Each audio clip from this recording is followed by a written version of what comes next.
répondez-vous des accusations faites par Feu Général Mamadouba Toto Kamara, qui déclarait au pool des juges d'instruction que le colonel Thieboro Kamara, le commandant Toumba Diakité, le colonel Claude Pivi et le colonel Ablaï Sherif Diaby étaient impliqués dans la répression des manifestants au stade du 28 septembre. Que répondez-vous à cette déclaration? C'est une affirmation qu'il a donnée certainement, ou aussi vous pouvez relire. De toute façon, il est mort. Il est mort, c'est ce que je déplore. Vous savez, le décès de Toto, après que Maître m'avait donné une copie de cette ordonnance de renvoi en 2017, et le jour de son décès, vous savez, j'aime beaucoup la presse, hein, mais je n'ai jamais dit un mot sur cet événement depuis ce jour. Aucun journaliste ne peut le dire, Thieboro a dit un mot, que ce soit sur les sites ou bien dans les radios. Non. Je me suis abstenu. Parce que quand quelque chose dépasse ton imagination, ton analyse, le mieux c'est de se mettre à l'écart. C'est ce que j'ai fait.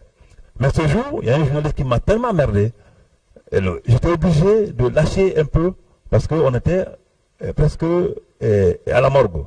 Il me disait, quel est ton sentiment, quel est ton sentiment? J'étais obligé de lui dire que j'ai un sentiment de remords, un sentiment de regret. Et puisque Dieu ne calcule pas souvent comme nous autres, sinon il aurait gardé ce monsieur pour que ce jour de procès de 28 septembre, quel que soit le temps, qu'il le trouve vraiment vivant. Et que ce qu'il a dit ce jour soit discuté. Et il m'a dit, mais pourquoi, malgré qu'il a menti sur vous, tu es venu? Il dit non, il n'a donné qu'une affirmation.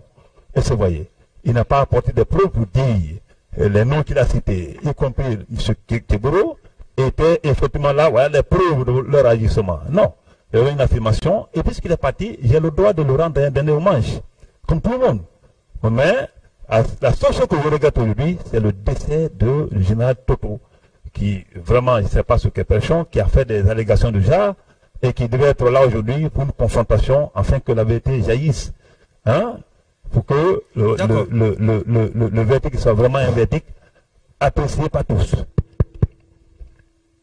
Mon colonel, est-ce que vous êtes d'accord avec moi que les manifestants ont été pris en otage ce jour? Les manifestants qui étaient au stade du 28 septembre, est-ce que vous êtes d'accord avec moi qu'ils étaient pris en otage par les militaires qui étaient là-bas? Qu'ils étaient pris en otage par quels militaires? Oui, par les bérets rouges, les gendarmes et les gendarmes de comment dirais-je? Anticorruption. Hein? Anticorruption. Antidrogue. D'accord. Je ne saurais te le dire, parce que là, je n'ai aucune preuve, et c'est toi qui parles non plus, qui n'as pas apporté des preuves par rapport à ce que tu dis, donc je ne peux pas l'infirmer ou l'affirmer. Est-ce que vous vous rappelez de votre interrogatoire à la direction des investigations judiciaires?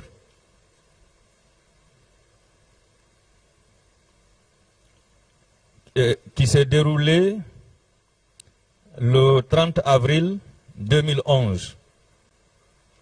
Vous avez déclaré, citation,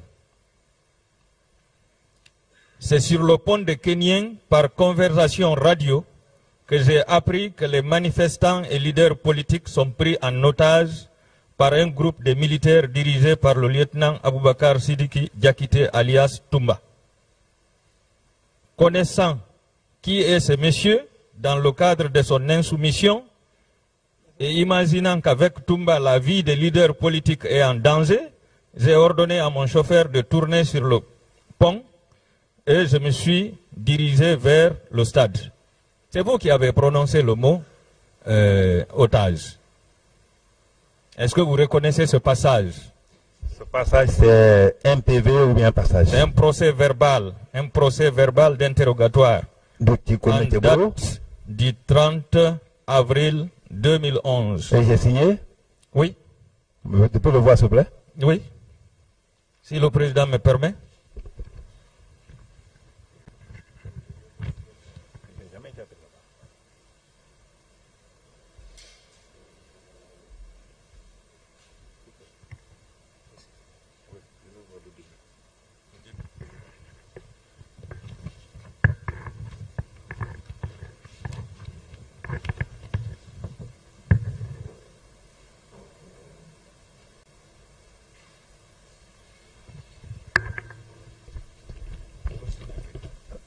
c'est très, très, très grave ce qui se passe. Ça, je vous le dis, hein. Parce que depuis le début de cette affaire, je n'ai jamais été appelé devant Gabriel Kenami, on a fait l'académie ensemble, devant Gabriel pour une audition quelconque. Si vous avez colmaté une signature qui ressemble à ma centimètre là-bas, je n'ai jamais été appelé. J'ai été une seule fois appelé, je l'ai dit devant le juge d'instruction, c'était le jour que le juge d'instruction, le pour de juge d'instruction m'a convoqué. Mais cette convocation, c'était une convocation aussi à témoin. Ça, c'était clair. Qu'il a adressé à mes chefs hiérarchiques. Je suis venu, j'ai compris que ce montage-là... Non, je ne dis pas d'emblée parce que, en tout cas, ça ressemble à ma signature, mais je n'ai jamais été appelé devant les messages judiciaires pour une quelconque audition par rapport à ce dossier. Je défie quiconque. Non, monsieur, maître, j'ai dit que je n'ai pas été. Si c'est fait par l'investigation judiciaire par rapport à ce dossier, je pense que c'est vraiment pas gros, quoi. Mais j'ai regardé, j'ai dit, ça ressemble à signature, tout est possible dans ce pays aujourd'hui. Ça ressemble ou bien c'est votre signature? Ça ressemble à ma signature. Mais ce n'est pas la vôtre. En tout cas, je capte tout contraire. Si c'est l'investigation judiciaire, ce n'est pas la mienne. J'ai été appelé. Et ce passage, est-ce que vous reconnaissez ce passage? Non plus. Otage, non plus.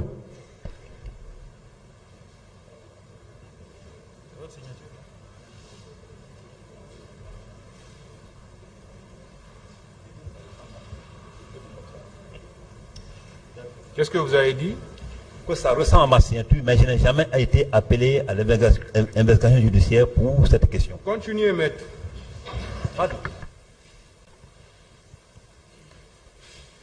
Bien, mon colonel.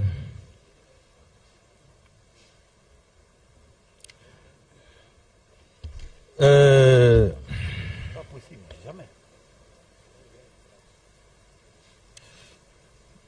Monsieur le Président, j'en ai terminé, je vous remercie.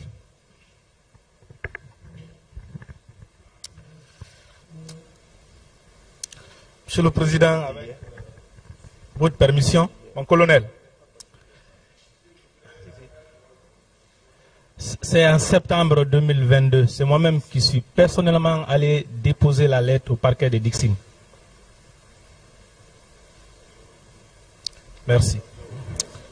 Mon colonel, je voudrais savoir, est-ce que vous avez été informé de la réunion tenue le 27 septembre 2009, veille de la manifestation à l'état-major général des armées? Est-ce que vous avez été informé de cette réunion?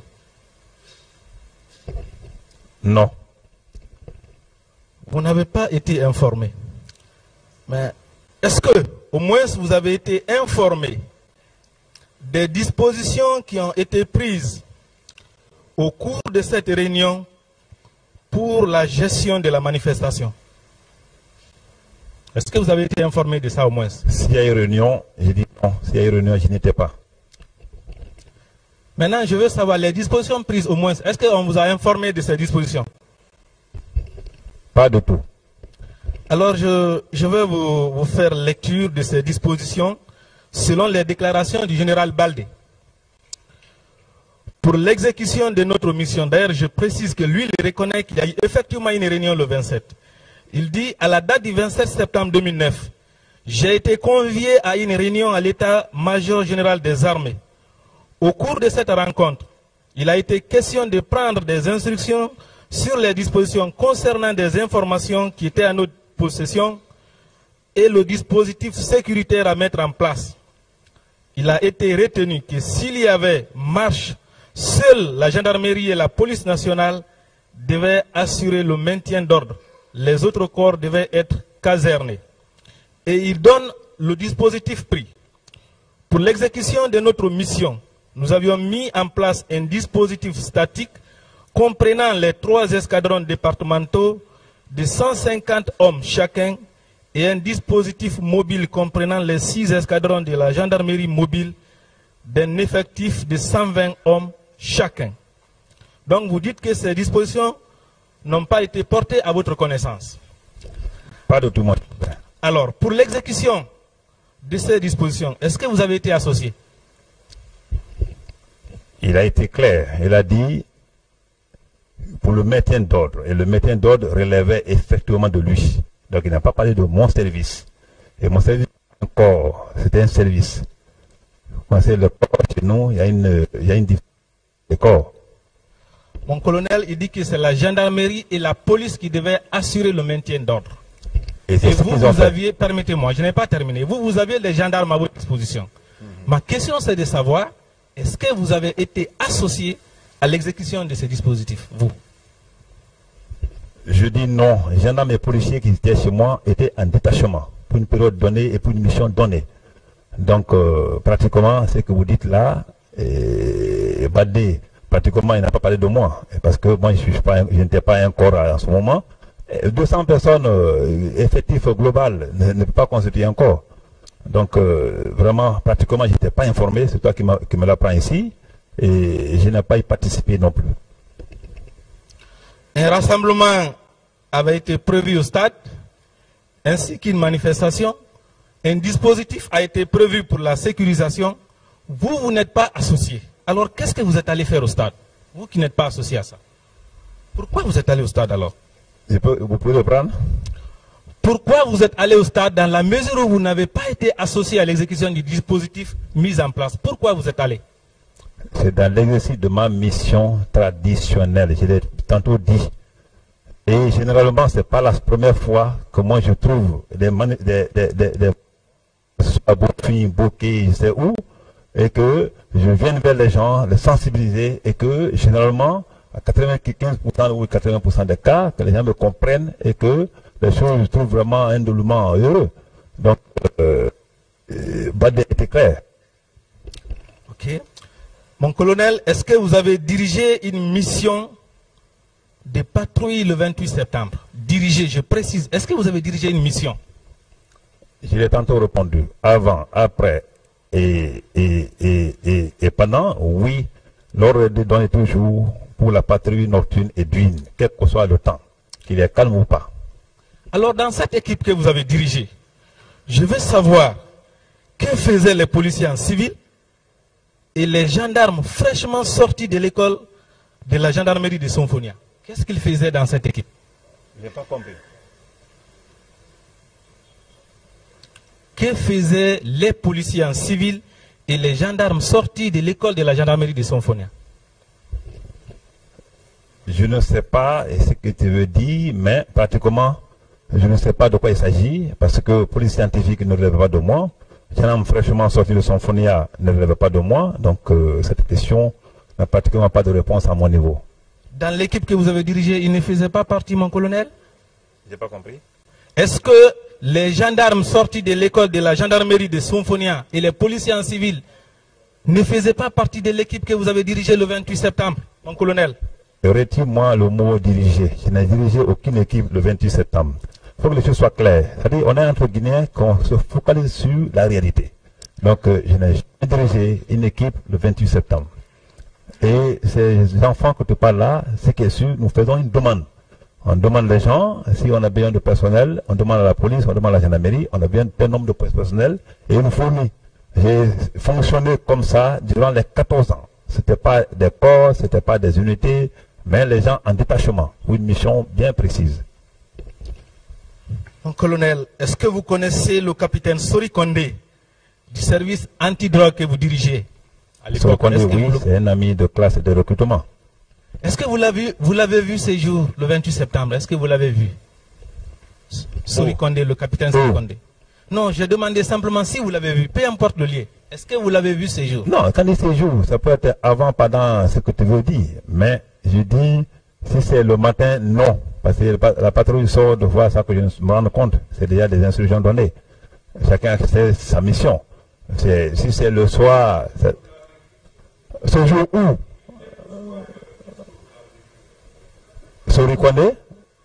Le capitaine Sori Kondé. Oui. Est-ce que vous l'avez vu? Je n'ai aucune idée, mais je peux vous voir si c'est le soir.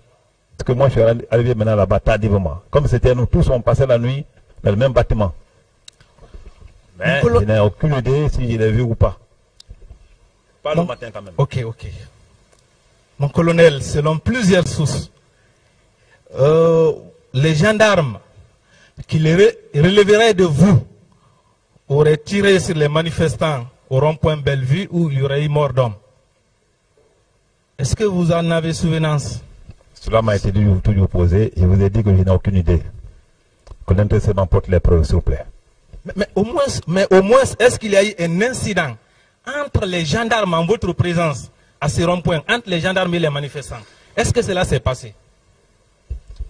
Comment je peux le savoir si je n'étais pas chargé de la patrouille et en même temps, si personne ne m'en a informé?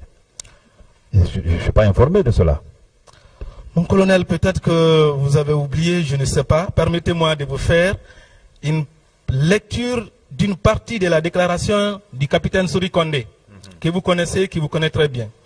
Aux environs de 8 heures, tout juste au rond-point de Bellevue, nous avons croisé un groupe de manifestants plus nombreux que nous.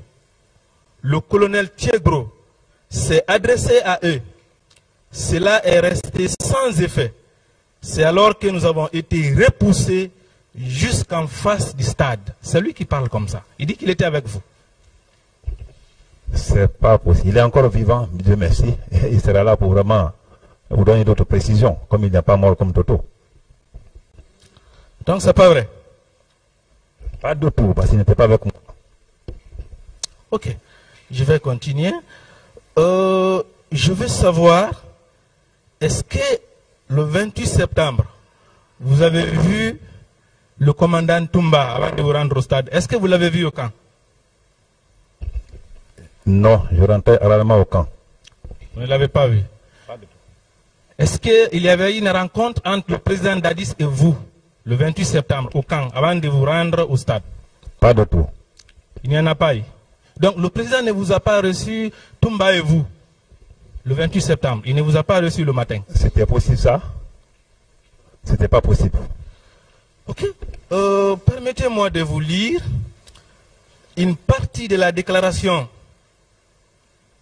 du général Mamadouba Toto Kamara, qui était à l'époque le ministre de la Sécurité et le premier vice-président du CNDD.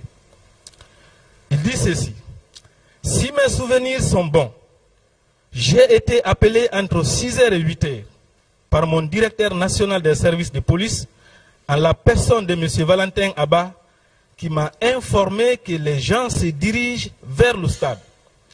Après cette information, je me suis rendu au domicile du premier ministre d'alors, M. Komara. À mon arrivée, je lui ai demandé s'il était informé du fait que les gens s'acheminaient vers le stade du 28 septembre. Il m'a répondu qu'il n'était pas informé. Par la suite, il m'a demandé qu'on se rende au camp Alpha Yaya auprès de Monsieur le Président de la République, Monsieur Moussa Dadis Camara. Nous y sommes effectivement rendus. Là, nous avons été introduits dans la chambre du président où nous avons trouvé Moussa Thiegro et Abouakar Sidiki Diakité Ditumba séjour. Ce jour, il était très énervé parce qu'il avait ordonné de ne pas organiser de meeting. En compagnie du Premier ministre, nous avons cherché à le calmer. Entre-temps, il s'est habillé en tenue militaire. Le Premier ministre, M. Komara, nous a quittés en me demandant de continuer à le calmer. Ça, c'est avant de vous rendre au stade. C'est le général Toto. Ça, c'est à quelle heure? Non, je ne sais pas l'heure, mais il dit le matin. Ça, c'est avant les événements survenus au stade. Parce que quand on lit sa déclaration devant, il explique clairement, ça c'est avant que les événements malheureux se soient produits au niveau du stade. C'était le matin. C'est le général Toto qui parle comme ça, le matin. Et il cite le Premier ministre, qui serait présent. Qu'est-ce que ça vous dit? Bon, heureusement, ou malheureusement, Toto est mort, mais le Premier ministre Komara est vivant, il nous regarde quelque part au bout du monde. Je pense que ça, c'est des allégations et très graves. Si Toto était vivant, parce que ça fait 2 points très essentiels par rapport à sa déclaration. S'il était aujourd'hui parmi nous, malheureusement, Alors, je pense que c'était vraiment un point très essentiel qu'il nous éclaircisse cela ici. Parce que ce qu'il dit ou ce qu'il a dit, je n'étais pas à une rencontre le matin tôt entre Dadis, Toumba et moi ou je sais d'autres personnes. Ça, le président Dadis lui-même est là heureusement. Et Toto il est mort bien sûr, mais Komara est vivant. C'est une haute personnalité. Je pense qu'il pourra vraiment clarifier ce passage-là. De mon côté, je dis non. Ça, c'est non, c'est vraiment confirmé et même c'est choquant que cela vienne de quelqu'un qui a atteint un niveau donné dans ce pays et qui est en train de fabriquer les choses comme ça sur la tête des autres. Quoi qu'il arrive, il est mort, mais sa déclaration est là et Dieu jugera le reste. Donc ça aussi, c'est pas vrai. Je continue. Mon colonel, est-ce que le président Dadis vous avez envoyé au stade le 28 septembre? Il y a des questions qui vont se répéter, mais ce n'est pas sans intérêt. Oui, mais... Est-ce que le président Dadis vous avez envoyé le 28 septembre au stade? J'ai dit non et c'est non. Vous avez connu ou bien vous connaissez le colonel Moussa Keïta qui était le secrétaire permanent du CNDD, dont tout le monde connaît l'amitié forte avec le président Dadis? Moussa Keïta, oui, je le connais. Mais il dit que le président Dadis lui a dit qu'il vous avait envoyé au stade. C'est lui qui l'a dit non? C'est lui qui l'a dit, confrontez-le au président Dadis pour la confirmation. Quant à moi, c'est faux. Et je vous apprends aussi que la même déclaration avait été faite par le colonel Claude Pivi à la direction des investigations avant de se rétracter devant les juges d'instruction. La même déclaration. Lui-même, lui aussi, il avait dit ça. Que le président lui avait dit qu'il vous avait envoyé au stade, mais qu'il ne connaît pas, il ne lui a pas dit les consignes particulières qu'il vous aurait données. Et, curieusement, le colonel Moussa Keïta aussi vient réitérer la même chose que le président Dadis lui avait dit qu'il vous a envoyé au stade. Si moi-même je dis non et que Dadis soit présent, je pense qu'il est encore mieux placé pour répondre à ce passage. Et mieux, et pour lui aussi est là, je pense que la question est déjà résolue. Quant à moi, je dis, je n'ai reçu aucun ordre de qui que ce soit. Je suis capable du contraire. Ok. Alors, pour être précis, j'ai lu sa déclaration. Hein. Il dit, le président m'a dit qu'il a envoyé Thiegro pour le maintien d'ordre. Il a ajouté qu'il ne sait comment Toumba s'est trouvé là-bas. Pour Toumba, il ne le dit pas, mais pour vous, il dit que c'est le président qui le lui a dit, mon colonel. Je n'ai rien compris dans ta lecture. Non, il dit que, regardez, si vous n'avez pas compris la lecture, je vous la reprends. Hein. Vous connaissez quand même, c'est Moussa Keïta, vous connaissez son franc-parler. Il dit ceci, le président m'a dit qu'il a envoyé Thiegro pour le maintien d'ordre. Il a ajouté qu'il ne sait comment Toumba s'est trouvé là-bas. C'est lui qui parle comme ça. Bon, ils sont tous présents, ils sont tous vivants. Ils viendront, les deux, discuter cela devant le monde et devant ce tribunal. Allez arrêter ce qu'ils ont dit. Quant à moi, je dis que je n'ai reçu d'ordre de qui que ce soit pour être où j'ai été. Mon colonel, les gendarmes ont-ils utilisé le gaz lacrymogène en face du stade pour vous libérer de la foule?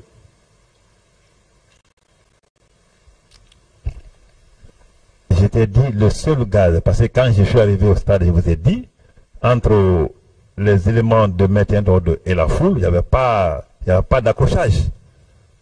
Il n'y avait pas d'accrochage. Et quand je suis descendu, après je restais à parler avec des gens dans l'ambiance. C'est ainsi que quelqu'un a lancé un gaz derrière. Qui a lancé, je le dis même dans ma déposition, je ne le sais pas. Il a même dit que c'est un cafouillé.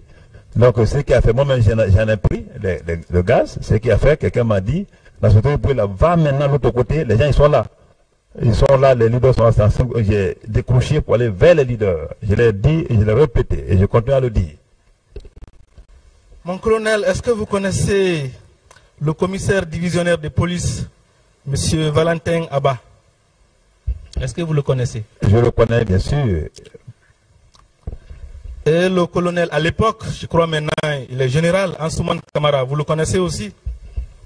Ansouman Kamara, oui. Alors, ajouter, c'est un autre Ansouman. Vous dites Ansouman Kamara, oui, que vous connaissez certainement. Je crois qu'il est maintenant général.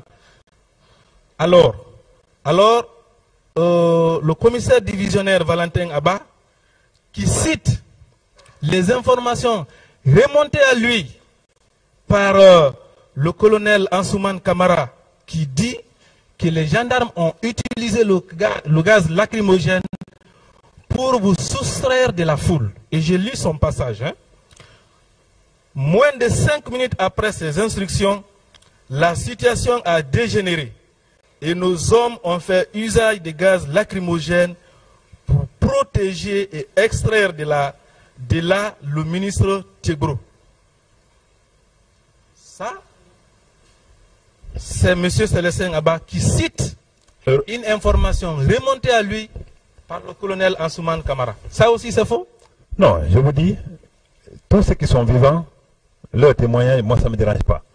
Parce qu'ils peuvent être rappelés ici à la barre pour qu'ils confirment ce que dit avec preuve. Je vous dis, il y a un gaz qui a été lancé. Je n'ai pas nié ça, même dans ma déposition.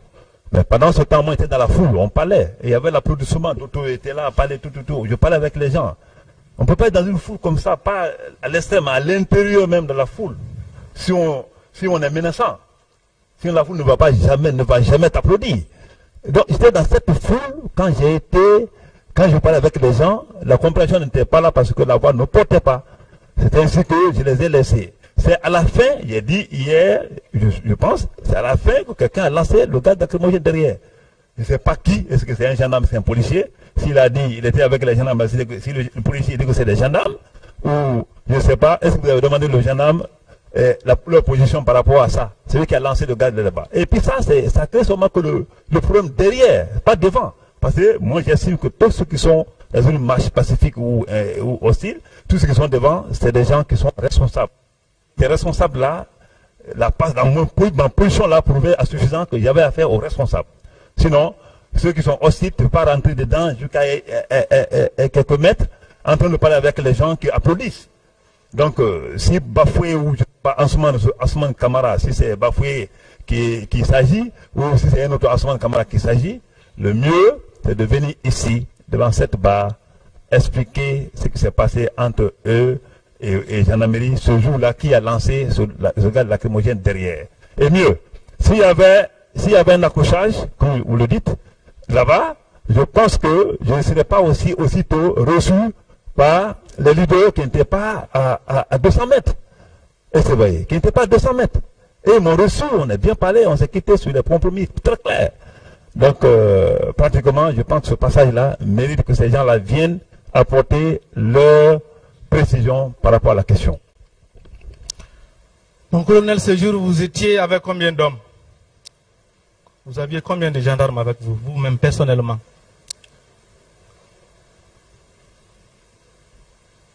Mon colonel, c'est la question. Je dis que tous les jours que je me déplaçais pour aller me laver, j'étais avec et moi, garde de corps. Il a toujours dit. Le colonel Claude Pivi dit avoir reçu une information des militaires selon lesquels vous serez allé au stade avec des hommes. Qui a dit? Le colonel, je vais lire les déclarations, s'il vous plaît. Le colonel Pivi, je parle de Pivi. Okay. Et il n'est pas le seul, hein, il n'est pas le seul. Il dit avoir reçu une information des militaires selon laquelle c'est vous, M. Toumba Diakité, M. Marcel Guilavogui, qui seraient allés au stade en intervention. Que vous serez allés avec les hommes. C'est le colonel Pivi qui l'a dit, non? Oui. Selon vous. Comme il est là, je pense que quand il viendra devant là-bas, il va essayer de donner pour le président. Et il précise que lui-même, il avait mis une équipe d'enquête en place et que ça aboutit à la même chose, aux mêmes informations, selon lesquelles c'est vous, M. Marcel Guilavogui et M. Toumba, que c'est vous qui êtes allé au stade. C'est Pivi qui le dit. C'est Pivi qui le dit toujours, non? Oui, j'ai dit c'est lui. On va faire une enquête. Oui, je vais lire sa déposition, vous allez l'entendre. Il dit ceci: au sortir de ce compte rendu, j'ai croisé certains militaires qui disaient que d'autres militaires sont allés tirer sur la population au stade du 28 septembre. C'est lui qui parle comme ça. Ils sont allés tirer. C'est d'autres militaires qui le lui ont dit. Ensuite, il précise, citant ces militaires-là, il dit, les militaires ont cité dans ces groupes les lieutenants Toumba Diakité, Marcel Guilavogui, son adjoint, le colonel Tiegro et ses hommes qui sont allés en intervention au stade. Je lis bien la déposition du colonel Pivi. Et il précise aussi, quand on lui a posé la question, étant le ministre chargé de la sécurité présidentielle, s'il a mené ses propres enquêtes, il dit ceci. L'enquête que j'ai menée se résume aux informations que je viens de vous fournir et qui m'ont été rapportées. Les personnes citées si haut sont celles sur lesquelles j'ai eu des informations. Les personnes citées si haut sont celles sur lesquelles j'ai eu des informations. C'est Claude Pivi, je pense que c'était quand même une personnalité influente qui parle comme ça, mon colonel. Oui, mais mon frère, nous sommes dans un pays où tout est possible. Pour qui me connaît dans ce pays, vous pensez que ce n'est pas mon image ça. Mais puisque c'est lui qui l'a dit, il viendra soit démentir ou l'affirmer. Et quand il va l'affirmer, ça sera un débat contradictoire devant cette cour, pour que la vérité vraiment puisse sortir. Mais, mon colonel, il n'y a pas que lui. Même le général Baldé dit que vous donniez les ordres aux gendarmes qui étaient avec vous, le général Baldé. Il dit que vous donniez les ordres aux gendarmes qui étaient avec vous. Qu'en dites-vous? Vous pouvez lire la partie? Oui, je vais lire. Je vais lire la partie. C'est le général Baldé qui parle comme ça. Hein. C'est le capitaine Tiegro, en tant que ministre d'État, qui donnait des ordres aux gendarmes qui étaient avec lui. C'est le général Baldé qui parle comme ça. C'est bien. Le général Baldé aussi est là, il n'est pas mort. Un général à la retraite, on ne retraite même pas un général. Donc ça veut dire qu'il est vraiment à même la capacité de venir confirmer ce qu'il dit. Il est capable de venir confirmer ce qu'il dit. C'est ça, ici. Alors, mon colonel, lorsque le président Dadis dit qu'il n'avait pas le contrôle de vos hommes et de ceux de Toumba, qu'est-ce que ça vous inspire? Et qu'il était pris en otage. Qu'est-ce que ça vous inspire, mon colonel? Quand le président Dadis parle comme ça. En otage, ça veut par rapport à quoi? Je ne sais pas. Je ne peux pas interpréter ses propos. Je ne peux que. Je n'ai pas le contrôle de mes hommes ou ceux de Toumba. Je n'ai pas de moi, mes hommes. Oui. J'étais et j'assume que j'étais le seul qui avait la responsabilité de planifier mes hommes. Et ce que j'ai dit, la lutte contre le grand banditisme, la lutte contre la drogue à l'époque, la lutte contre les missions de services spéciaux pour identifier les réseaux, ça c'était mes attributions à moi. S'il le dit, certainement c'est dans ce sens-là. Il est pris en otage, comme il n'y a pas d'explication qui suit, et certainement on attend qu'il lui-même soit là un jour pour nous clarifier tout ça. Mais, mon colonel, vous n'étiez pas le seul responsable à avoir les hommes avec lui. Il y avait d'autres. Il n'y avait pas que vous et Toumba. Et c'est à la suite d'événements aussi graves qu'il était auditionné et qu'il disait ceci. Je vous lis son passage. J'étais compris en otage. Je n'avais pas le contrôle des hommes de Toumba et de Tiegro. C'est le président Dadis qui parle comme ça. Mais il a regardez, analysez dans quel cadre, dans quel contexte il est auditionné et il dit ça. Non, ça je ne peux pas analyser à sa place. Arrivé ici, il va analyser ce qu'il a dit. Il va le confirmer par rapport à sa vision des choses. Il disait, chaque contexte est analysé en fonction, de façon philosophique, différemment. Donc, certainement, c'est ce qu'il veut dire là, moi je ne comprends pas. Mais, à ce qui concerne mes hommes, j'étais le responsable de la planification de mes hommes.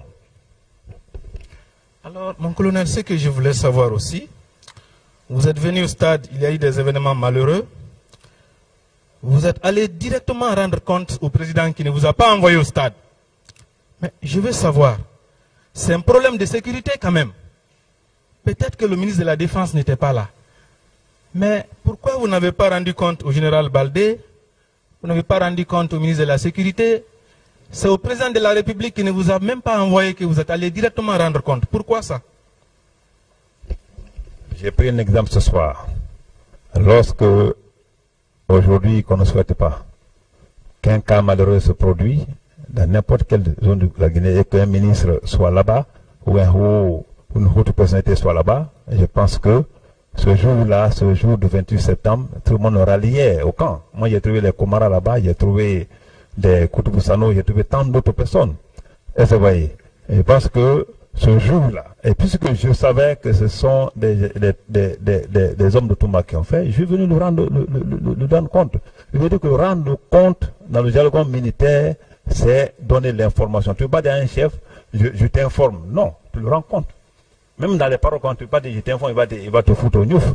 Parce que ça, dans notre jargon, le compte rendu, c'est l'information qu'on donne qu'un subordonné peut passer à un chef.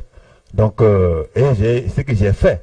Et puisque, à leur position là-bas, je suis venu le dire, et puis, ordonné encore d'aller le reprendre avec les Komara pour les envoyer de l'autre côté. Voilà comment ça évolue.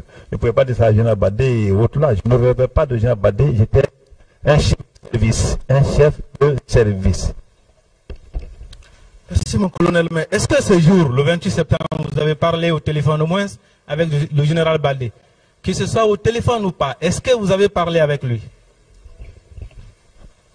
Je n'ai aucune idée parce que je ne pense pas avoir parlé avec lui. S'il a dit là-bas, bon écoutez, on va regarder avec les historiques certainement. Alors, c'est par rapport aux leaders qui ont été conduits pour les soins. Tantôt vous dites que c'est vous qui les avez conduits. M. Toumba Diakité aussi dit que c'est lui. Mais là, j'ai la déclaration du général Baldé. Il ne dit pas que c'est lui, mais il dit que c'est lui qui a fait faire.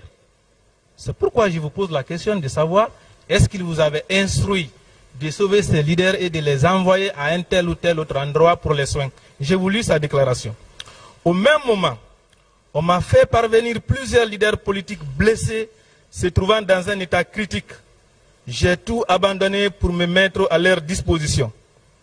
Vu qu'ils étaient tous blessés, je les ai fait déposer au centre médical de la gendarmerie PMD pour des soins d'urgence. Peu après, je les ai fait conduire dans les cliniques Pasteur et Ambroise Paris. Il s'agit de Jean-Marie Doré, Sidia Touré, Lousenifal, Mouktar Diallo, Selou Dalen Diallo, Baouri et un autre dont j'ai oublié le nom. Je détiens sur moi les photographies. Vous vous dites que c'est vous qui l'avez fait et lui dit que c'est lui qui l'a fait faire. Je veux savoir, est-ce qu'il y avait une communication entre vous ces jours? Oui, mais c'est la Guinée. Tout est possible dans ce pays. Hein. Donc, certainement. Mais à ce que je sache, je ne dis pas, Badé c'est mon ami, mais je pense qu'il ne peut pas le dire devant Komara ni Koutoubou-Sano. Je pense qu'il ne peut pas le dire devant les leaders.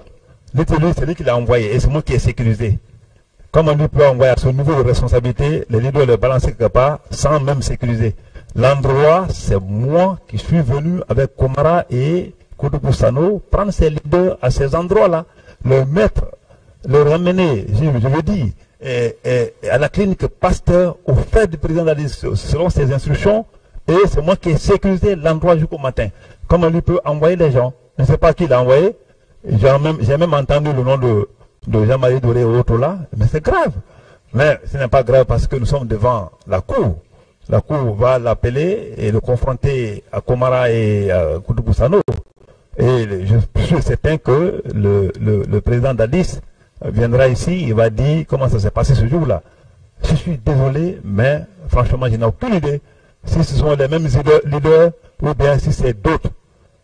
En tout cas, en ce que je sache, les leaders ont été clairs, ils n'étaient pas attachés. Les gens intellectuellement bien assis comme les Baouri, ils ont été clairs. Les gens comme les Jean-Marie Doré ou les Dalin, ça c'est pas n'importe qui ça. Je pense que nulle part dans leur déclaration, et sur les ondes, et dans n'importe quel milieu, je n'ai jamais entendu Badé nous a envoyé ceci, il nous a pris, il nous a mis à la clinique Pasteur. Mais ce pays, tout est possible. Il faut ici attendre à toi. Hein. Mon colonel, ce jour 28 septembre, est-ce que vous avez donné des instructions à une équipe qui devait se déployer sur le terrain le matin? Je n'ai pas compris. Est-ce que vous avez donné des instructions à une équipe qui devait se déployer sur le terrain le 28 septembre? Une équipe de patrouille. Est-ce qu'il y a eu un rassemblement au cours duquel vous avez donné des instructions? Rassemblement? Oui. Pas du tout. Mais j'ai toujours dit que de façon traditionnelle, de façon naturelle, les instructions étaient naturellement données pour les patrouilles nocturnes et d'huile. Je l'ai dit et je le réitère à chaque niveau d'instruction et à chaque débat. Alors, monsieur, plutôt le capitaine Sori Kondé, qui relève de vos services, le service antidrogue, et qui a déclaré que ce jour, il était avec vous, a précisé ceci. Sur la question de savoir, il y avait combien d'équipes ce jour avec vous? Combien d'équipes de patrouilles ont été désignées? Il répond une seule équipe, dirigée par le colonel Thiegro. Et plus tard, il explique que cette équipe s'est scindée en deux. Il y a une partie qui a pris l'autoroute et l'autre qui est passée par la route Le Prince.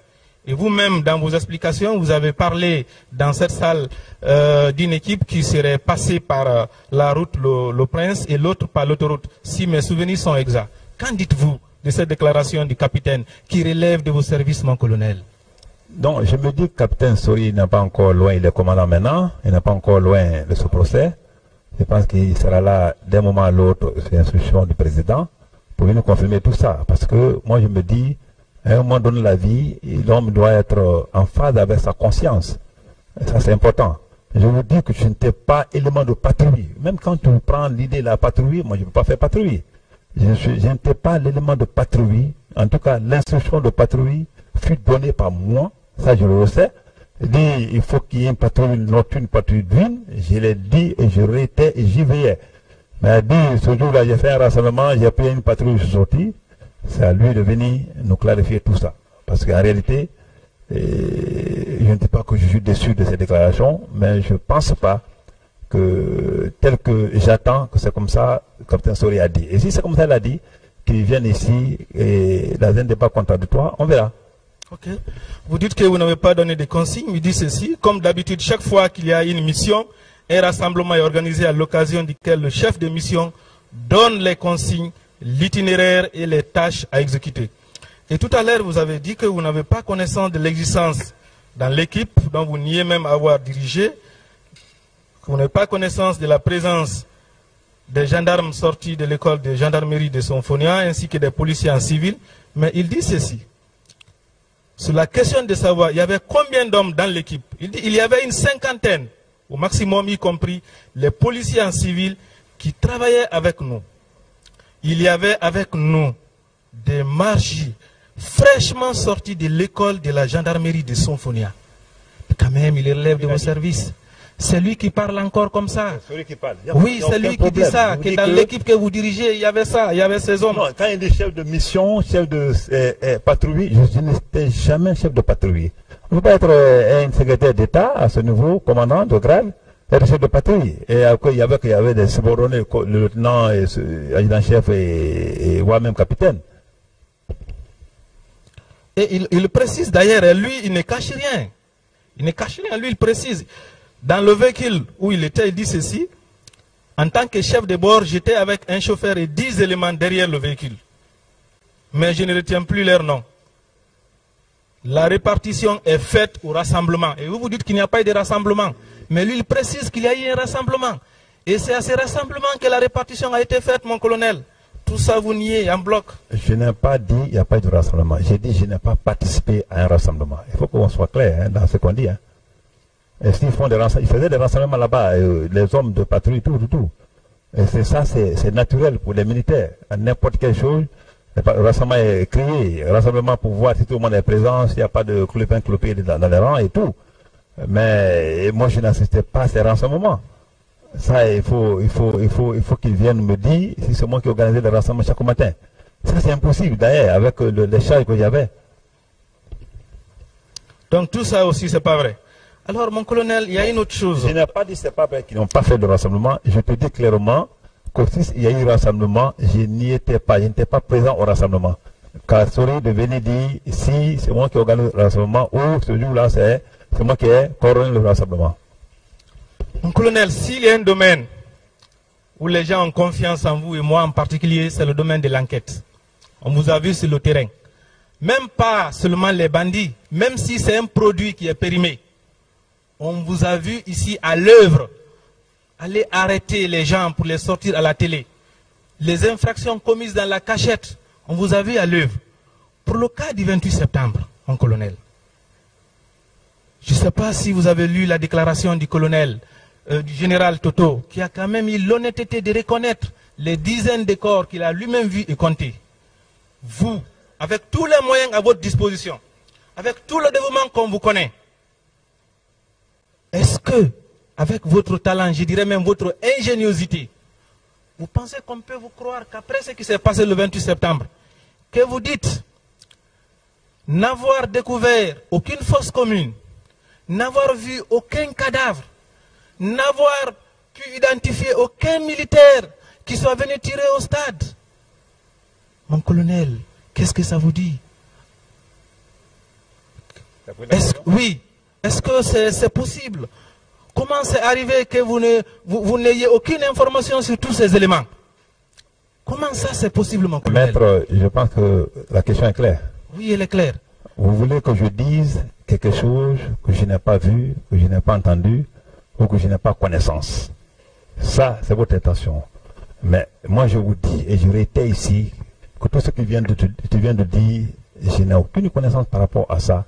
J'ai été clair. Quand moi je suis venu, le seul crime que j'ai commis, c'est de venir chercher les leaders là, les envoyer. Je l'ai dit aussi que c'est un crime, certainement si c'est un crime en Guinée, mais à ce que je sache, je n'ai aucun regret d'avoir sauvé ces gens-là. Et surtout que eux-mêmes, pas toute la Guinée, eux-mêmes ils sont aujourd'hui reconnaissants par rapport à ce tas de faits. Ça c'est déjà bon. Ça c'est déjà bon. Même si je mourais le lendemain, après avoir reconnu ça, je pense que mes enfants seraient capables de dire, pourtant, telle personnalité, on parle de notre père qu'il a joué tel rôle. Mon Mais colonel, vous savez, je n'ai pas fini. Excusez-moi. Vous savez, le pays, notre pays, quand il dit que c'est mal barré, les gens ne comprennent pas. Ce n'est pas aujourd'hui que le pays est mal barré. Il faudrait qu'on se donne des idées, il faut qu'on fasse des efforts pour que la Guinée soit comme les autres pays, pour qu'on bouge. Sinon, depuis 2 jours, ce que j'ai appris ici, je ne sais pas comment digérer. Heureusement que je ne suis pas un homme de vice, sinon j'allais rentrer dans l'alcool pour toujours. Parce que ce que j'ai appris ici, en réalité, c'est difficile. Mon colonel, le colonel Claude Pivi dit avoir fait des enquêtes. Le général Baldé dit avoir mis en place une équipe d'enquête. Vous, à votre niveau, avez-vous fait des enquêtes sur les morts, sur l'identité des auteurs, sur les cas de viol, les disparus? Est-ce que vous avez fait des enquêtes autour de ça après le 28 septembre? L'enquête qu'ils ont fait, ils vous ont dit le résultat. Ils ont dit le résultat, non. Moi, j'ai dit, je n'ai jamais été saisi par un cas de viol ou ceci, cela, après le 26. Si quelqu'un l'a fait dans ce pays, elle exhibe franchement la chose. Mais j'étais attelé à autre chose, tu savais, à l'époque là. Le terrorisme, la drogue, le trafic de drogue qui était un trafic international. Et après la remise des corps, en réalité, je me suis plus intéressé à la chose. Après que le capitaine d'Alice a demandé les enquêteurs internationaux de venir, ça, je m'entendais qu'ils seraient là. Et un jour, j'ai reçu des femmes comme ça à mon bureau. Ils m'ont posé des questions, mais c'était les journalistes et autres là. J'ai donné ma version de faire à ceci. Et c'est vrai. Donc, après ça, en réalité, ma tête n'était pas à ça. Parce que personne, aucun Guinéen ne te dira, j'ai été voir Tchéboro pour dire, j'ai perdu quelqu'un, ou quelqu'un a été ceci, ou quelqu'un a été cela. Si quelqu'un l'a fait, qu'il exhibe les preuves ici, parce que je n'ai jamais été consulté. Ceux qui ont dit qu'ils ont fait des enquêtes et qu'ils ont confiance au résultat de ces enquêtes-là, et c'est très bien. C'est pourquoi les autorités actuelles ont bien voulu que ce procès soit jugé ici, à la face du monde, à la face des Guinéens, pour que la vérité vraiment puisse sortir. Mon colonel, je suis très précis. Je n'ai pas dit que vous avez reçu les plaintes. Vous avez déjà dit ici que vous n'avez reçu aucune plainte. Ma question, c'est de savoir, est-ce que vous avez fait des enquêtes? Si vous ne les avez pas faites, vous qui êtes habitué, vous qui êtes si actif, en pareil cas, je voudrais savoir, qu'est-ce qui a été à la base de ce désintéressement après la tragédie du 28 septembre, que vous ayez si aisément renoncé à enquêter? Je veux savoir ça. C'est la question, mon colonel. Je n'étais pas désintéressé. Je suis certain que, à ce niveau déjà, comme tu le dis, Quand c'est comme ça, une enquête à cette dimension, je pense que les commissions, comme vous l'avez dit, il y a une commission nationale qui était installée, il y a une commission internationale qui était dans le pays, parce que l'annonce a été déjà faite par le président lui-même d'Addis, pour dire qu'il veut qu'une commission internationale vienne faire l'enquête. Donc pour moi, à ce niveau, je pense que nous tous étaient là parce que les lois supranationales sont au-dessus de tout. Ça a été annoncé à la face du monde, je pense que ça a été même radio-diffusé. Donc les enquêtes de routine que les gens viennent de dire, Badé et autres là, qu'ils apportent les preuves par les rapports d'enquête. Mon colonel, après le 28 septembre,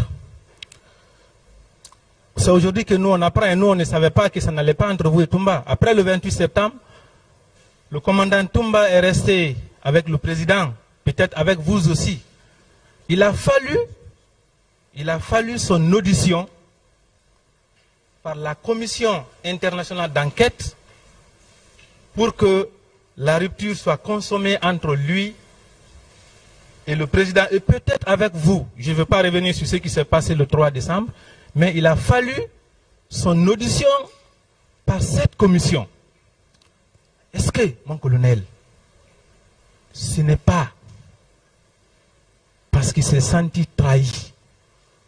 Est-ce que ce n'est pas parce qu'il s'est rendu compte que vous l'avez chargé devant cette commission que finalement, lui aussi, à son tour, il s'est rebellé contre vous? Parce que jusque-là, il était avec vous. Hein? Même le 2 octobre, on l'a vu derrière le président. Est-ce que ce n'est pas ça? Finalement, vous avez décidé de vous décharger sur lui. Est-ce que ce n'est pas ça, mon colonel? Je pense que... Non, je n'ai pas compris. Quand j'ai décidé de faire quoi? Est-ce que ce n'est pas parce que vous avez décidé de tout faire porter à Toumba? Il s'est rendu compte que c'est ça maintenant la réalité. Je vais faire une précision. Dans les déclarations que nous avons vues de lui, il n'avait jamais accusé le président d'Addis. Jamais. Mais c'est après cet événement-là qu'on a vu la situation se détériorer. C'est comme si il s'est rendu compte que vous l'avez chargé devant cette commission, et vous et le président. Et finalement, lui aussi, il a décidé de prendre ses responsabilités. Est-ce que ce n'est pas ça? C'est pas comme ça que les choses se sont passées, mon colonel? Non, c'est comme vous le pensez comme ça. Pour moi, c'est pas ça. Je n'ai dit que ce que j'ai vu et que j'ai constaté à visu. Et je ne suis pas le seul, hein. Je pense que tous les leaders en parlent la même chose. Monsieur le Président, je voudrais me limiter là pour le moment sous toute réserve. Je vous remercie.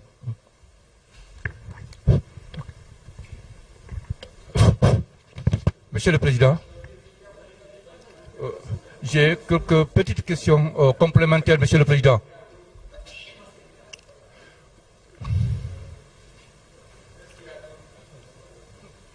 Monsieur le Président. Non. Oui, j'ai des petites questions complémentaires, Monsieur le Président. Pas du tout, pas du tout. Pas du tout. Je vous remercie, Monsieur le Président.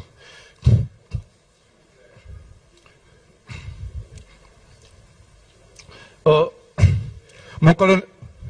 Oui, Monsieur le Président.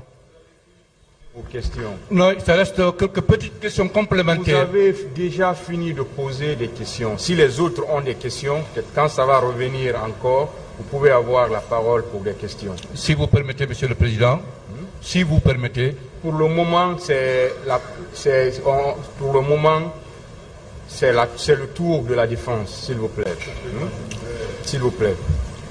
Des questions?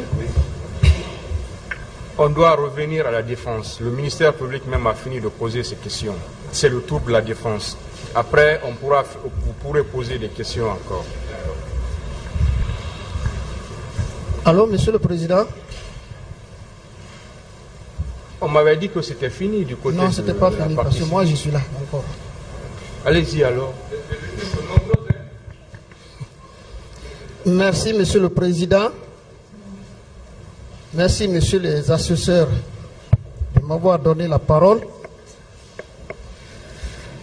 pour poser des questions à Colonel Tchegoro. Mon colonel, il y a une question qui me tarote à tout moment.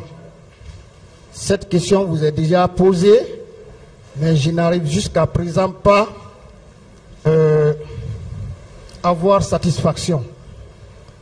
C'est concernant votre hiérarchie. Nous allons décortiquer les services que vous rendiez en ce moment, pour savoir quels sont ceux-là qui étaient vos chefs hiérarchiques. 1. Vous étiez chargé de lutter contre la drogue.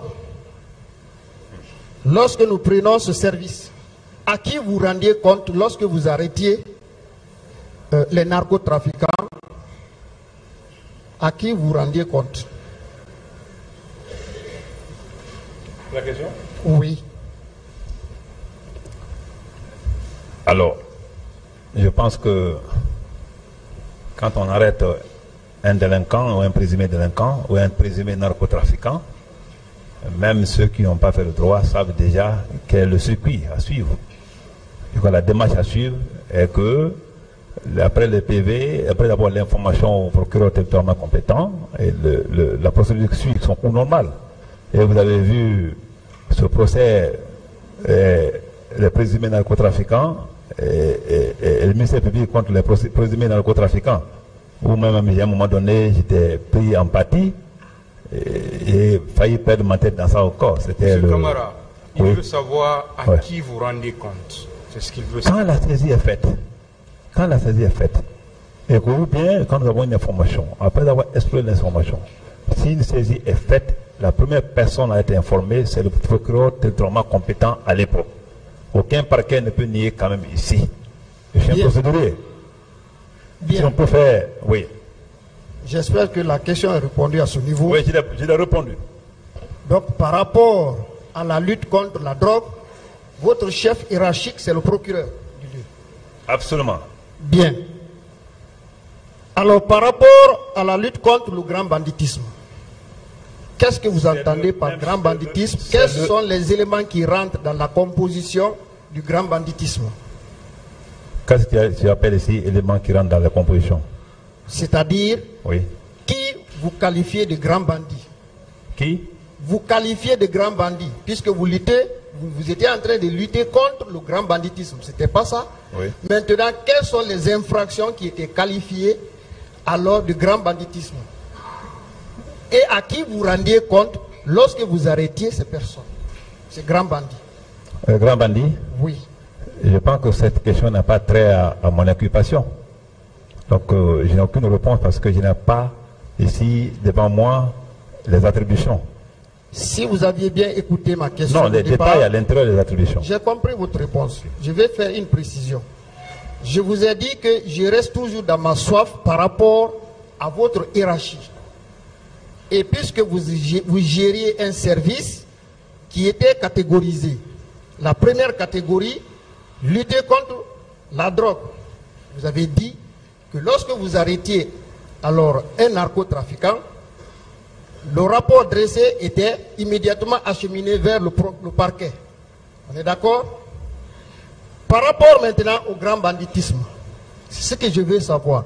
Une fois qu'une personne arrêtée dans ce cadre, à qui vous rendez compte? Et je t'ai dit, en cas d'assassinat, et que nous arrêtions le présumé assassin, en cas de meurtre, comme on a toujours fait d'ailleurs, qu'on arrête quelques jours après le présumé meurtrier, vous voulez que nous rendions compte à qui? C'est même le même cheminement, c'est purement procédural. C'est purement procédural. Et là, je vous dis qu'aucun parquet ne peut nier au moins ce côté-là. Bien, donc le grand banditisme est également votre hiérarchie directe, c'était le parquet également. Bien. Et lorsque vous parlez des services spéciaux, vous pouvez donner des éléments ou disons les services qui entraient dans le cadre des services spéciaux? Je t'ai dit hier, ou je l'ai dit ici hier, les services spéciaux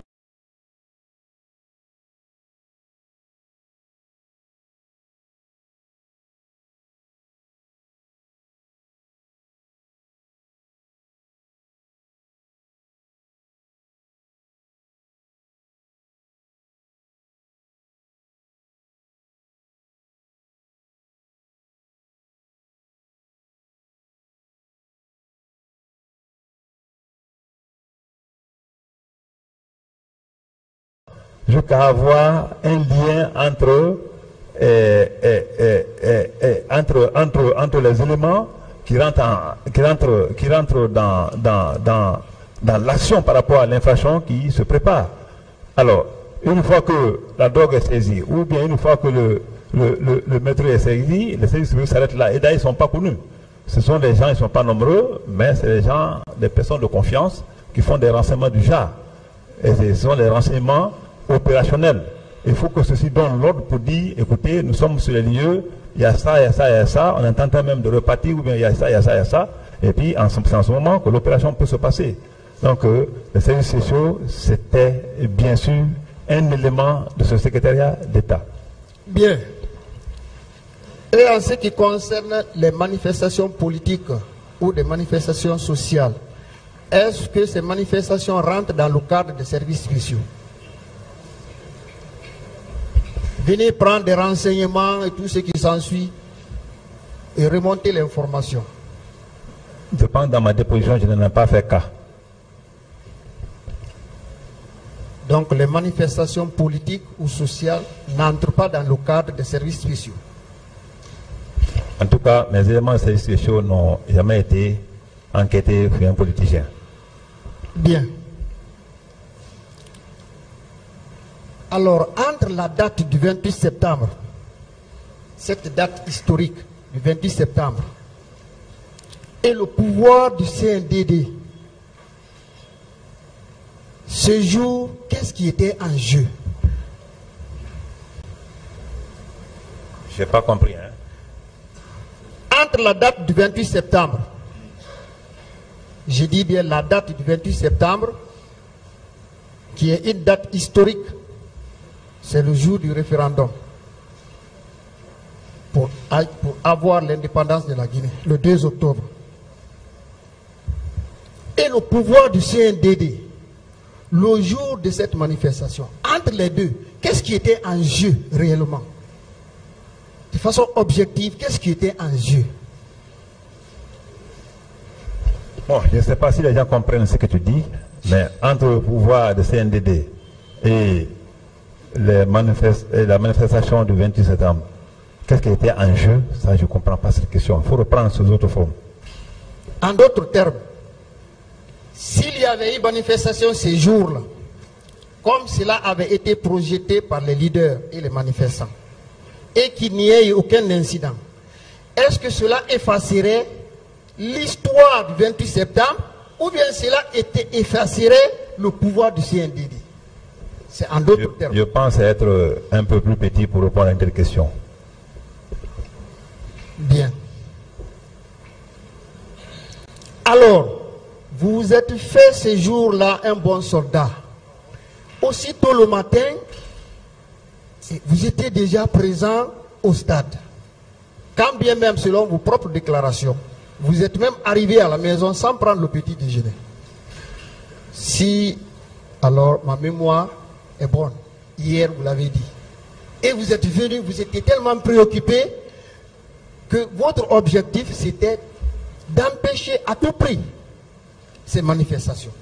Et c'est ce qui vous a conduit alors au stade. Vous pouvez maintenant dire à l'esplanade, vous pouvez maintenant parler de ce qui s'est passé devant l'université. Tout ça, nous considérons que ce matin, vous étiez vraiment préoccupé et vous avez passé par tous les moyens pour empêcher cela. Pourquoi? Pourquoi réellement? Pourquoi vous êtes préoccupé tellement que tous les autres des membres du CNDD déterminer ce jour-là à ce qu'il n'y ait pas de manifestation? Pourquoi? Je pense pouvoir déjà répondre à cette question. Et je l'ai dit et je réitère. Ce n'est pas parce que c'était un mordicus. De toute façon, il y a eu un compromis. Je pense que mes négociations ou ma médiatisation et ma médiation ou sensibilisation ont abouti à un compromis. Et ce compromis était de partir reporter et les autres font la chose. S'il y a eu communiqué, il y a eu 4 communiqués et il y a eu tellement de pourparlers autour de ça que c'était vraiment devenu une préoccupation de tout le monde, même pas moi, même les religieux étaient préoccupés. Heureusement ou malheureusement, c'était sur mon chemin, et ce que j'ai joué comme rôle, je vous ai dit. Je ne peux pas dire mieux que ça. Oui, tous les autres étaient préoccupés. Mais vous, en plus du fait que vous soyez préoccupés, vous êtes venus sur le terrain. C'est ça, la motivation là, c'était quoi en réalité? Ou bien vous étiez plus que les autres, ou bien le rôle était tellement dévolu à vous que personne d'autre ne devrait venir. Ou bien il y avait un autre encore sur le terrain qui faisait la même sensibilisation. C'est ce que je dis. Tu sais, quand ça arrive comme ça, il faut être fort dans la tête. Tel que tu poses comme question aujourd'hui, c'est parce qu'aujourd'hui est arrivé. Ce qui est sûr, dans l'histoire de ce pays, c'est qu'on a pu faire, ça. Ça, c'est vraiment, on ne peut pas effacer. Ce qu'on a joué comme rôle dans ce pays, on ne peut pas effacer. Si aujourd'hui tu me dis, pourquoi tu étais préoccupé, pourquoi tu as fait ça, tu vas me dire encore un jour, pourquoi tu as même arrêté les trafiquants de drogue, pourquoi tu as même arrêté des criminels. Donc, moi, c'était un devoir de m'adresser aux gens, aux Guinéens. Et je pense que à ce niveau-là, précis, il n'y a pas eu d'accrochage. C'était l'essentiel. Et l'autre côté, il n'y a pas eu d'accrochage, c'était l'essentiel. Mais pourquoi j'étais plus motivé que les autres? Je ne sais pas quelle imagination tu as, mais je n'ai joué juste qu'un devoir parce que je partais chez moi et j'ai croisé des gens qui vraiment manifestaient et il fallait les sensibiliser. Et c'est ce que j'ai fait. Et même n'importe quel citoyen peut le faire aussi. Comme les religieux ont tout le temps. À cet effet, vous avez dit que vous n'étiez pas chargé de la sécurité. Est-ce que bien ça? Je pense que tu le sais déjà. Bien. Qui était chargé de la sécurité? Bon. Qui était chargé de la sécurité? Oui. Je ne sais pas. Il faut regarder un peu. Je pense que ceux qui sont placés ceux qui sont mieux placés pour le répondre, pourront le répondre un jour. Mais en tout cas, ce que moi j'ai joué, je ne le regrette pas. C'est ça ma préoccupation. Colonel Tchegoro, vous savez, je voudrais que vous nous dites des choses que vous connaissez. Ça n'a rien à voir avec l'accusation. C'est des renseignements. Vous étiez à la fois ministre et secrétaire d'État. Vous ne pouvez pas nous dire que vous ne connaissez pas qui était chargé de la sécurité, quand même dans le gouvernement du CNDD? Il a répondu. Hein. D'autres questions? Bien. Peut-être que je n'ai pas prêté attention. Bien. Le fait que les manifestations étaient interdites ces jours, alors, quel sentiment aviez-vous le fait que les manifestants avaient brandi l'interdiction? Quel sentiment aviez-vous? C'est la même question qui revient. Quel sentiment avez-vous de faire qu'ils ont brandi, je ne sais quoi? Donc, je vous ai dit ce que j'ai joué ce jour comme partition. Et là, à ce deux niveaux, je n'ai aucun regret. Parce que c'était un devoir. Quel que soit pédis, quand tu vois les gens comme ça, je pense que leur sensibiliser pour leur expliquer le bien fondé de la chose, c'était pas mal. Et je pense que j'ai été bien accueilli, c'est l'essentiel. Si, pendant que j'étais sur le terrain et qu'il y a eu problème, c'est ce qui pouvait vraiment me laisser, vraiment c'est ce qui pouvait me pousser à un regret. Mais franchement, je ne regrette pas le rôle que j'ai joué ce jour. Et je l'ai dit tantôt, que même après ici je suis toujours en tenue, et que la même chose se répétait. Si c'est pour aller jouer un rôle positif pour que les Guinéens se comprennent, je le ferai. Donc je pense que les mêmes questions reviennent. Et alors le président m'oblige de répondre, sinon franchement c'est les mêmes questions qui reviennent depuis le matin. Bien.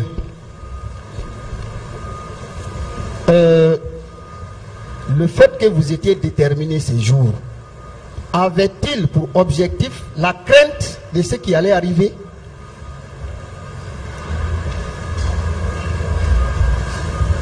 Ma question. Oui. Le fait que vous étiez déterminé ce jour, depuis le matin, à empêcher à tout prix ces manifestations, n'était-il pas la crainte de ce qui allait advenir? C'est vous qui le pensez ainsi, déterminé ou non. L'essentiel, je t'ai dit que j'ai joué un rôle. Et s'il avait en tête cela, je pense qu'un consensus ne serait pas trouvé entre les leaders et moi. Dès lors qu'un consensus est trouvé, dès lors qu'on s'est séparés, je suis parti de l'autre côté, ils sont partis vers les militants, il n'y a plus de rien à faire. Tchegoro n'est pas responsable de ce que toi tu penses. Donc ces questions, je pense qu'on va aller vers les chefs d'accusation portés sur ma personne. J'y tiens. Bien. Vous pouvez me rafraîchir la mémoire, combien de fois vous êtes venu ce jour au stade? Une réponse à ce nouveau. Bien. Alors je vous rappelle que selon vos déclarations, vous étiez venu le matin, après avoir sensibilisé les leaders, vous avez pris le chemin, vous étiez vers Kenyan, et il vous a été informé par Tak Woki que alors les militaires sont en train de tirer au stade. Et vous êtes revenu. C'est ce que vous avez déclaré. Si je ne suis pas exact, vous pouvez vraiment me rectifier. Je pense que ma déposition, c'est mieux d'aller dans ma déposition. Bien. Alors, quand vous êtes revenu au stade, apparemment, dans tout ce que vous avez dit, vous n'aviez qu'une seule préoccupation. Comment sauver les leaders. Et vous êtes parvenu à sauver quelques leaders, dont M. Selou Dalen Diallo et M. Jean-Marie Doré, feu Jean-Marie Doré. Alors, pourquoi vous n'êtes pas préoccupé pour les autres âmes, de nombreuses âmes qui étaient déjà au stade et qui vivaient ce drame? Pourquoi vous n'êtes pas préoccupé pour ceux-là? Une question. Oui. Je pense que on ne peut pas se multiplier. M. Baouri vous a dit que c'est moi qui conduisais ma voiture pour les envoyer à l'hôpital. Au même moment, il faut envoyer les gens à l'hôpital. Au même moment, il faut venir au stade pour voir si quelqu'un n'est pas blessé, qui n'est pas mort. Moi, je ne pouvais pas, ça ne pouvait pas rentrer dans ma tête que quelqu'un soit blessé ou pas. Parce que ni d'Alain, ni jamais trouvé, personne ne m'a dit là-bas, moi j'ai vu un cadavre pendant ou bien tiens, il faut se retourner. Non. Et puisque j'étais préoccupé vraiment à accomplir, vraiment de façon réglementaire et sociale ce que j'ai vraiment pu faire, je pense que je les ai envoyés à lieu sûr, ce qui a abouti à les prendre pour les envoyer à l'hôpital, à la clinique Pasteur. Et là, je pense que les gens ont été sécurisés jusqu'au matin. Et je pense que vraiment j'ai dû vraiment jouer vraiment un rôle qu'il fallait. Si d'autres le faisaient à ma place, comme je l'ai dit tantôt, que le coup de PMK, je pense que tout le monde devait coaliser là-bas. Tout le monde devait coaliser. Et tout nous dit, si moi je suis venu, et que cela était un crime, je l'assume. Mais je ne suis pas venu pour faire un crime, je suis venu pour vraiment sauver. Et si heureusement que les leaders eux-mêmes, sans contrainte ni physique ni morale, ont avoué le rôle que j'ai joué, dans le but de les mettre à l'abri de toute atteinte à leur vie, je pense que franchement, si on ne peut pas me saluer pour ça en tant que républicain, et je pense que cela ne constitue pas ici un crime pour moi, à moins que la Cour trouve autrement. Donc, est-ce que je me peux préoccuper d'autre chose? Je ne suis pas le seul militaire. Comme je le dis, si tout le monde a fait, tout le monde a mis la main entre les pieds, si je le faisais le même jour, le jour aussi, je suis certain que ma famille, mes amis et tous ceux qui m'aiment dans ce pays ne seraient pas aujourd'hui en train de mourir à petit feu par rapport à ce procès qui est sur ma tête pendant que je n'ai commis aucun acte interdit par la loi. Bien. Cela signifie comptablement que vous n'avez fait qu'un seul voyage du stade pour aller protéger les leaders qui étaient à bord de votre véhicule, n'est-ce pas? Au recours dans ma déposition. Bien. C'était à quelle heure? C'était à quelle heure vous avez pu sauver ces leaders-là et vous les avez envoyés à un lieu sûr? On était dans l'après-midi, mais je ne peux pas vous dire. Je vous ai dit toujours que je ne peux pas dire exactement à quelle heure. Donc, il ne faut pas que la même question revienne chaque fois. On peut penser à midi, 13h, 14h?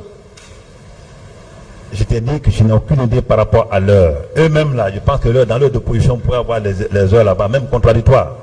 Bien. Je suis certain. Vous savez dans quelles conditions vous avez enlevé ces leaders? Il y avait des tirs partout. Et vous-même, vous l'avez témoigné ici, que vous avez même été bastonné. Vous avez pu soutirer ces quelques leaders dans cette situation. Vous les avez sauvés, vous ne vous êtes plus préoccupé de ce qui se passe au stade. Et pourquoi cela?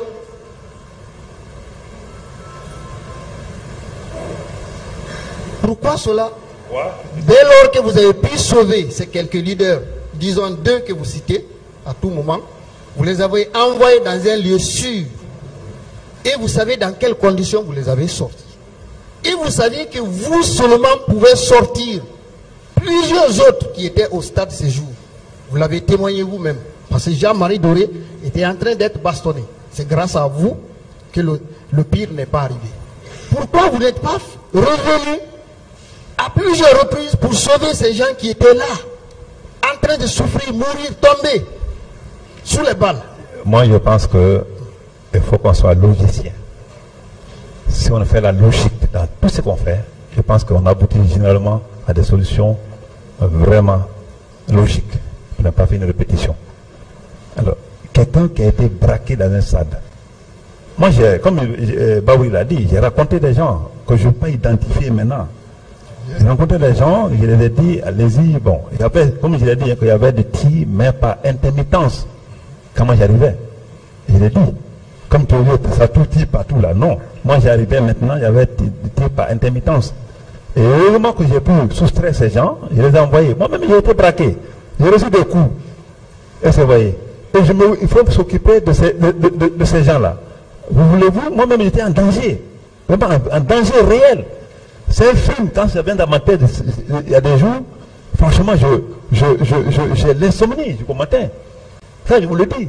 C'est pourquoi chaque année, depuis 13 ans, à partir du 26, les radios commencent. 28 septembre, moi je tombe dans les films jusqu'après que les radios cessent de parler. C'est pour te dire simplement que je n'étais pas le seul à jouer ce rôle.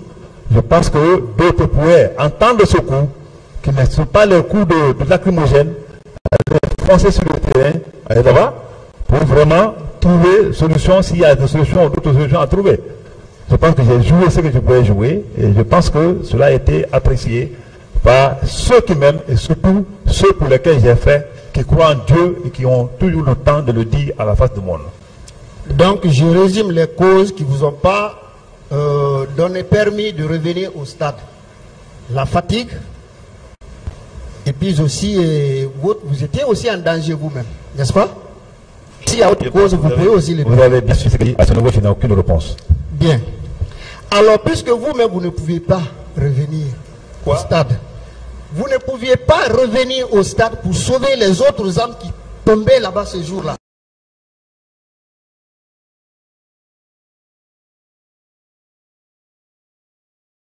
Et vous n'êtes plus revenu dès lors que vous avez pu sauver les 2 leaders. Vous n'êtes plus revenu. N'est-ce pas? Je pense que j'ai donné une explication large. Il a déjà répondu à ça, maître. D'autres questions? J'ai répondu et puis il faut vraiment... c'est bon, Bien.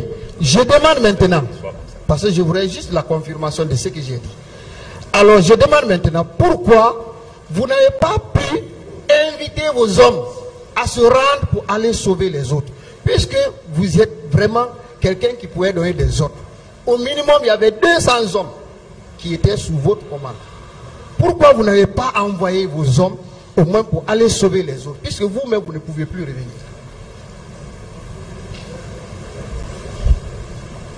Ce pays, il y a problème, monsieur le procureur, monsieur le président, je veux dire. Et même en le voyant poser des questions, on comprend beaucoup de choses. Pourquoi vous mais je ne rentre pas dans ça. Non, mais c'est pas parce que cette question a été débattue hier. Répondez à la question. Débattue, je n'ai pas de réponse à cette question. Bien.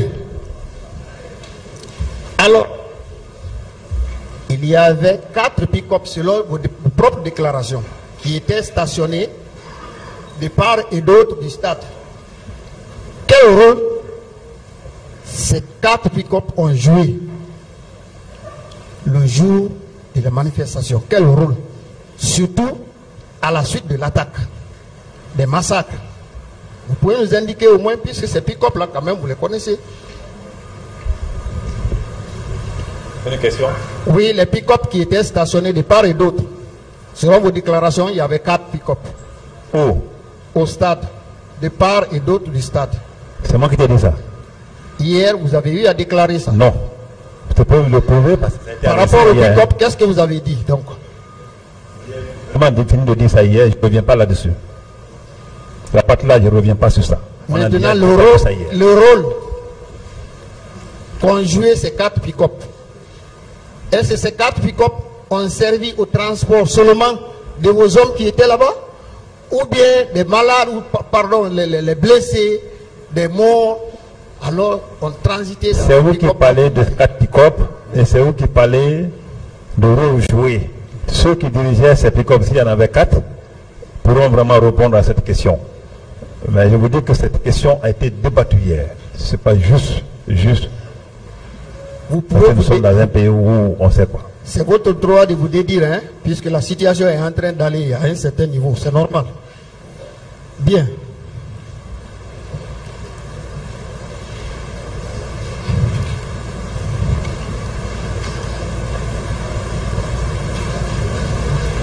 Alors, au moment où vous étiez en train de parler avec les leaders, d'abord au niveau de l'esplanade,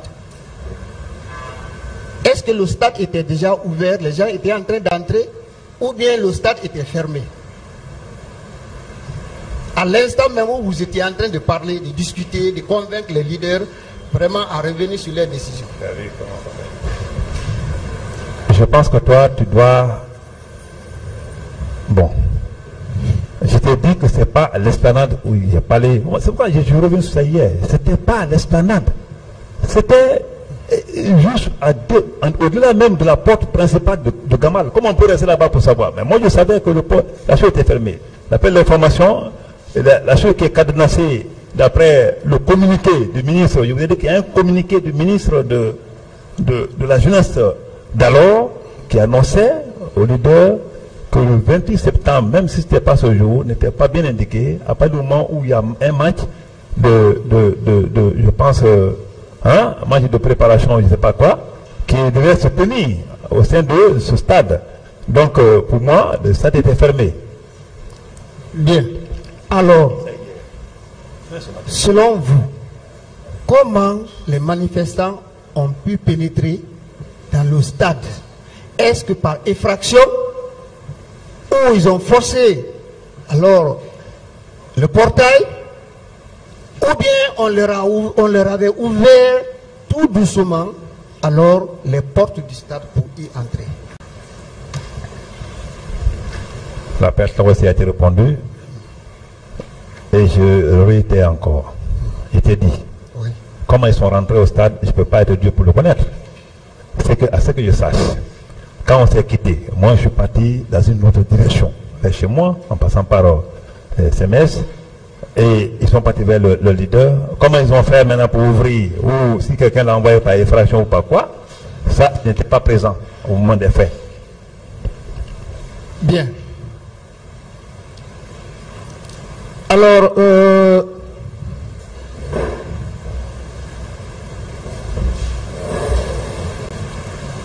après les événements de la journée, alors la soirée, étiez-vous rendu au camp pour aller rencontrer qui personnellement? Puisque vous dites qu'il y avait plusieurs personnalités qui étaient là-bas, dont le Premier ministre. C'était pour rencontrer directement le président du CNDD, ou c'était pour rencontrer le Premier ministre, ou toutes les personnalités qui étaient là-bas pour les rendre compte? La partie compte rendu aussi, je l'ai bien expliqué, je pense que je peux revenir là-dessus. Bien. Est-ce qu'en réalité, vous étiez préoccupé de ces événements après leur passage? Vous étiez préoccupé à poursuivre? Suivez ma question. Est-ce que vous étiez préoccupé à poursuivre alors et à sanctionner les présumés auteurs, puisque selon vous, et d'après les rapports et tout ce qui s'ensuit, vous savez que ce qui s'est passé ces jours était vraiment un drame? Est-ce que vous, personnellement, vous étiez préoccupé alors à poursuivre ces présumés auteurs et à les sanctionner après ces événements? Je pense avoir répondu aussi en disant que c'était le jour ou le lendemain, un communiqué radio, un appel à l'international a été fait par le président Dadis pour que l'enquête à l'international soit déclenchée pour situer la responsabilité de ces crimes-là. Vous, personnellement, je termine. Vous, personnellement, vous n'avez pas rencontré le procureur de la République, le procureur général, pour ces événements? Personnellement, vous? Mais ce n'était pas dans le cadre du grand banditisme, ça dépasse, donc, ça dépasse déjà la chose. À partir du moment où cet appel a été fait, moi je pense que le procureur lui-même était déjà saisi. Ce n'est pas bien de rencontrer un procureur qui attend qu'il y ait une mort d'homme, où il y a eu ceci et cela, et s'en saisir automatiquement. Bien. Je tends pour ma dernière question. Alors, selon vos déclarations, il y a un match de football qui était en prélude au stade du 28 septembre, après ces événements. Alors, je vous pose la question. Quelques 2-3 jours après, on a vu les maçons, on a vu les peintres en train de faire leurs travaux au stade là-bas. Et on a constaté que toutes ces traces de sang et de balles qui étaient sur le mur avaient disparu. Alors, vous, membres du CNDD et hommes influents en ce moment, qui a donné l'ordre d'effacer ces traces? Parce que les gens seraient venus pour prendre des photos. Qui a ordonné alors la disparition de ces traces? Heureusement, toi, tu as eu la chance de voir. Moi, je n'ai pas vu et je n'ai pas entendu non plus. Si toi, tu as eu la chance de voir, je peux placer pour dire qui a ordonné. Moi, je n'en sais rien. Ok, je vous remercie, Monsieur le Président. Monsieur le Président, j'aimerais vous communiquer ma lettre de déportation. S'il vous plaît, vous n'avez pas la parole.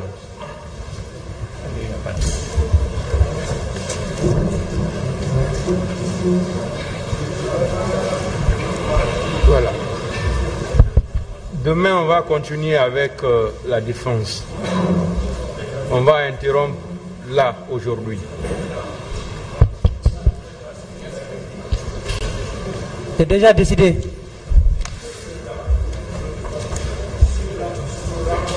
L'audience est renvoyée au 12 octobre 2022 pour la suite des débats. Merci, L'audience Monsieur est le Président. levée.